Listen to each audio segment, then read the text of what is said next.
Немаме корумпирани политици, имаме пари и в църквата, и в джамията с охрана. Чекат капитано да даде разрешение човеко да получава инфаркт или да не получава инфаркт. Това ли е реалността в България?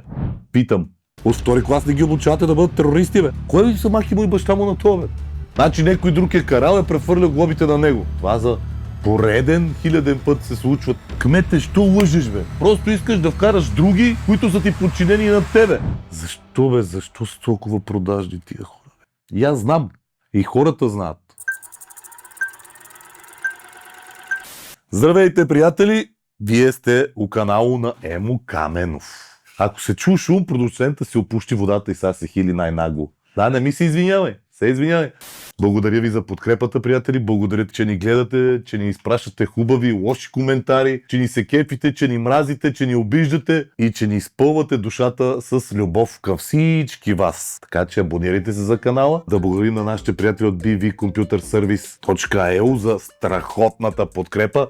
Тук оставяме адреса. Ако се нуждаете да ви се оправи лаптопа, те са насреща. Благодарим ви, BV Computer Service. Днес ще бъдем малко по-сериозни. Така, неколко направихме смешни, дойде и ред и на сериозното. По отношение на това, у каква държава живееме последните дни. Ние сме тук, за да обобщиме, за да дадеме нашето мнение, а вие знаете, че в този канал, в моето предаване, се говорят само истини. Не си измисляме, не притурваме и не робуваме на нито една политическа партия. Въпреки че има много наши приятели, колеги, ютубъри, инфлуенсъри, които рубуват на политически партии, лидери, пиари и така нататък. Ние сме едноличен търговец Емо Каменов producentshоу.com. Сам съм си фирма силна ЕООД и никой не може да ни пребори, освен алгоритъма на YouTube.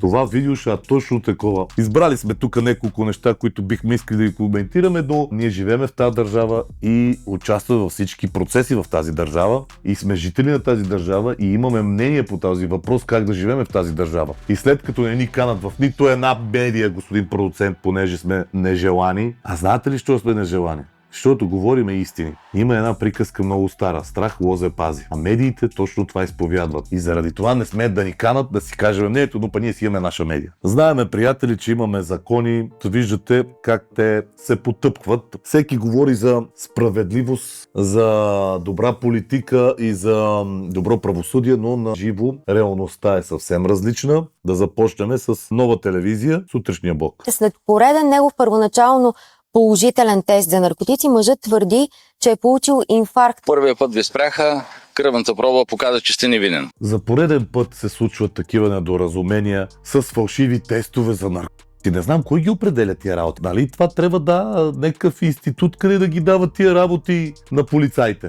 Човека го гледай го, то се личи на физиономията му, че този човек наркотици от живота си не е виждал. Он не знае от коя страна се взимат наркотиците. Ако не знаете какво човек да взима опияти, предполагам, че сте гледали белязания Тони Монтана, те. А нашите полицаи с фалшивите си тестове много народ обръка, на много разимава книжките. Това ли е реалността в България? Питам, ето, човека чай инфаркт е получил. Гледай, забележете, слушай. На 2 април към около 21 часа вечерта видях на монитора кокаин и опият ми излезе. Стана ми лошо. Ужас. Значи 2 пъти го спират за разстояние на 1 година и 2 пъти отчита, че он взима кука. Пак да кажем, това не се случва за първи път. Това за пореден хиляден път се случва, така че, приятели, внимавайте какво едете и какво пиете. Тия дрегери никак не са верни. Те се оспорват. То, че нема нищо, ама доде излезне кръвните тестове, ще се минат 2-3 месеца, а ти 2-3 месеца ще те направят на 2 стотинки. Как от другите държави тия работи стават на момента? На момента още на улицата ние трябва да чекаме 3 месеца, примерно, или 6 месеца. При другите държави има затвор, матвор, некви работи. Тук дрегеро. Искам да ми се окаже първа помощ. Те си мислят, че сигурно съм предозирал с наркотиците.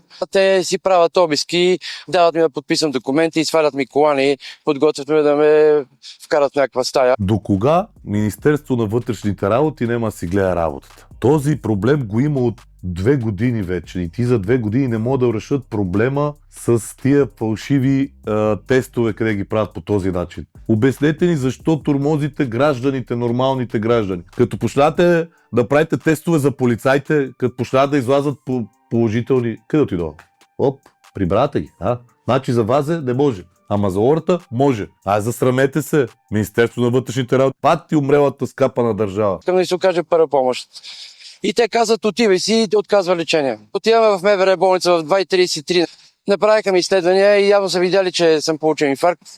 И казват към 3 часа някъде, че трябва да се откарам спешно в София Мед. Полицайите казват, не, чакам разрешение от дежурния да тръгне за София Мед. Точно така. В 6 часа, Чекайте 3 часа полицайите. с инфаркт стоя с белезници. Сега с самовреждане на сърцето, защото 12 часа аз... Мамо. Човека 2 пъти го спират. 2 пъти има тест, който показва, че има кокаин. И 2 пъти не е верно. Сака да отиде да се прегледа втория път, че му става лошо, они му не дадат да се прегледа, че му е станало лошо. Чекат капитано да даде разрешение човеко да получава инфаркт или да не получава инфаркт. Браво, МВР-то! Браво! Мобилният си телефон получи уведомление, че дължи 10 глоби.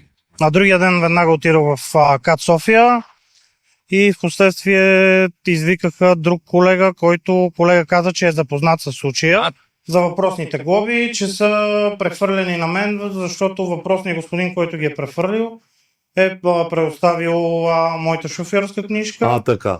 Значи някой друг е карал и прехвърлил глобите на него. Верно, че имаше едни такива. Да, има. Ако се чуете какво е шуробаджанащина, те. Това. Я да видим. Това от господарите. Народният герой Пеевски трябва да пребивава в безопасна зона, затова около джамията кръжат и полицейски бус и патрулка. И отново служител на НСО, който нервно пази гранд маестрото на българската демокрация на неговия си терен. Служителят от отряда за борба с тероризма е най-напрегнат около детската градина. В крайна сметка, от детската градина е с охраната, ги е отвънка. Знае ли човек? Господин Пеевски, ще ви обърнем малко по-специално внимание на вас. Всичките там са на държавна хранилка. Господин Пеевски, вие сте, как да го кажем, аурата на България отива в своя район с охрана. Малко не го разбирам това.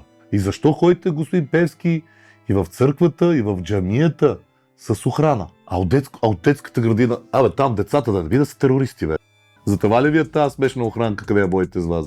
Аурата на България по принцип не е толкова дебела и голема, ама вие, господин Пеевски, я изпълвате с вашата уникално добра... Не искам да говорим, това е просто посмешище за българската политическа гилдия. Аз така се замислям, нали не сме корумпирана държава, нали нямаме осъдени политици, нямаме убийства такива, някакви, кой знае какви, атентати също нямаме. Нали вие ковете законите? Законната охрана е полицията. Народен представител, избран от народа, защо трябва да го е страх и трябва да ходи с охрана? Не мога да го разбера това. Ако нека да греша, напишете в коментарите, приятели.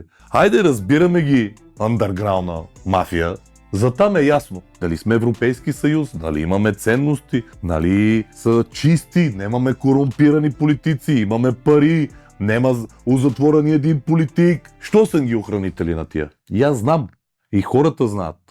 Да чуеме развръзката, защо господин Пеевски има охрана. Слушайте са. Парламента гласува проект изменения и допълнение за закона, който ще премахне държавната охрана на Пеевски. Законодатели за 115, против 95, въздържали се 9. Предложението е прието. До тук добре. Значи ще му манат охраната. Ама явно има продължение. Я да видим. 30 минути почивка от името на ПГ и ДПС ново начало и след това ще направим прегласуване. Прекратете гласуването и обявете резултата. Гласували 222 народни представители, за 99, против 95, въздържали се 28. Предложението не е прието. Много съм доволен от управляващите. Бързо чуха, бързичко се коригираха, отпушиха ушичките и всеки път ще ги дисциплинирам.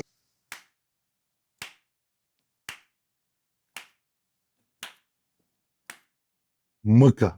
Колко мъка има по този свят за предателите изменници от Има такъв народ. Тези, които най-много казваха, че ще чегъртат, се изчегъртаха самите. Все пак Слави Трифонов има телевизия да храни. А да имате телевизия не е лесно. Парите за това правителство, къде го ботна с Има такъв народ преди 2 години и половина. Помните ли го? Нали взима 80 милиона от, познайте от кой? Човекът на народа. Защо бе? Защо са толкова продажни тия? Как искате да вярваме на такива политици? Той сам си го каза, бе. Дръпнах и мошенцата и те веднага се оправиха. Аз това разбрах. Колко по-нагло от това изказване, господин Пеевски. То е ясно, че вие ще го направите. Ама тези, които искаха вас да ви изчегъртат, предателите от ИТН, евала. Ще продължиме напред. Когато имахме, го казахме. Протеста на родители в Бургаско училище заради агресивен второкласник. Причината е проблемно дете във втори клас, което тормози с ученици от миналата година. Родителите многократно подават жалби до различни институции в града, твърдят, че проблема става нерешен. Чакай бе, как така във втори клас?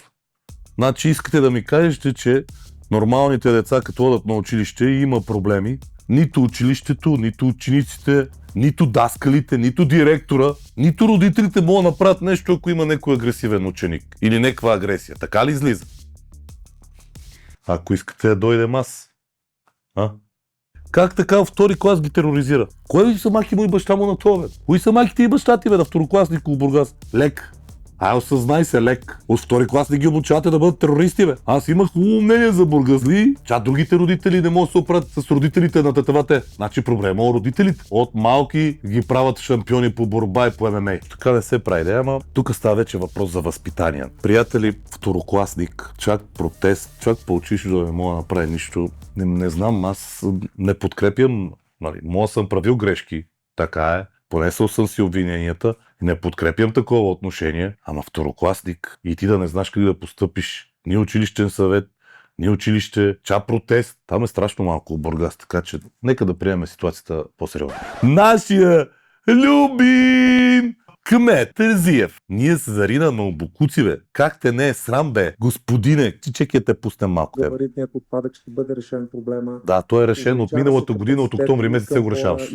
Кмете, що лъжеш, бе? Що лъжеш, защото не можеш да се пребориш с... Ние знаем с кой. Значи кмета не дава концесията на хората на Пеевски и на кой беше? На Так или май беше? Какво беше? А ти не щеш, ти сакаш твои мафиоти да си сложиш. Ама нема става. Май ми се струва, че до ден отидат всички ора да те замерват с буклук, ти нема да се оправиш. Добре, ти как си мислиш, че ще позволят кмете? До сега са работили тия силни фирми, сега те няма да работят. Що ти си казал? Що му ние от Спаси София се разграничиха от тебе и те обвиняват пак най-много? Добре, що те тура тебе кмет, бе?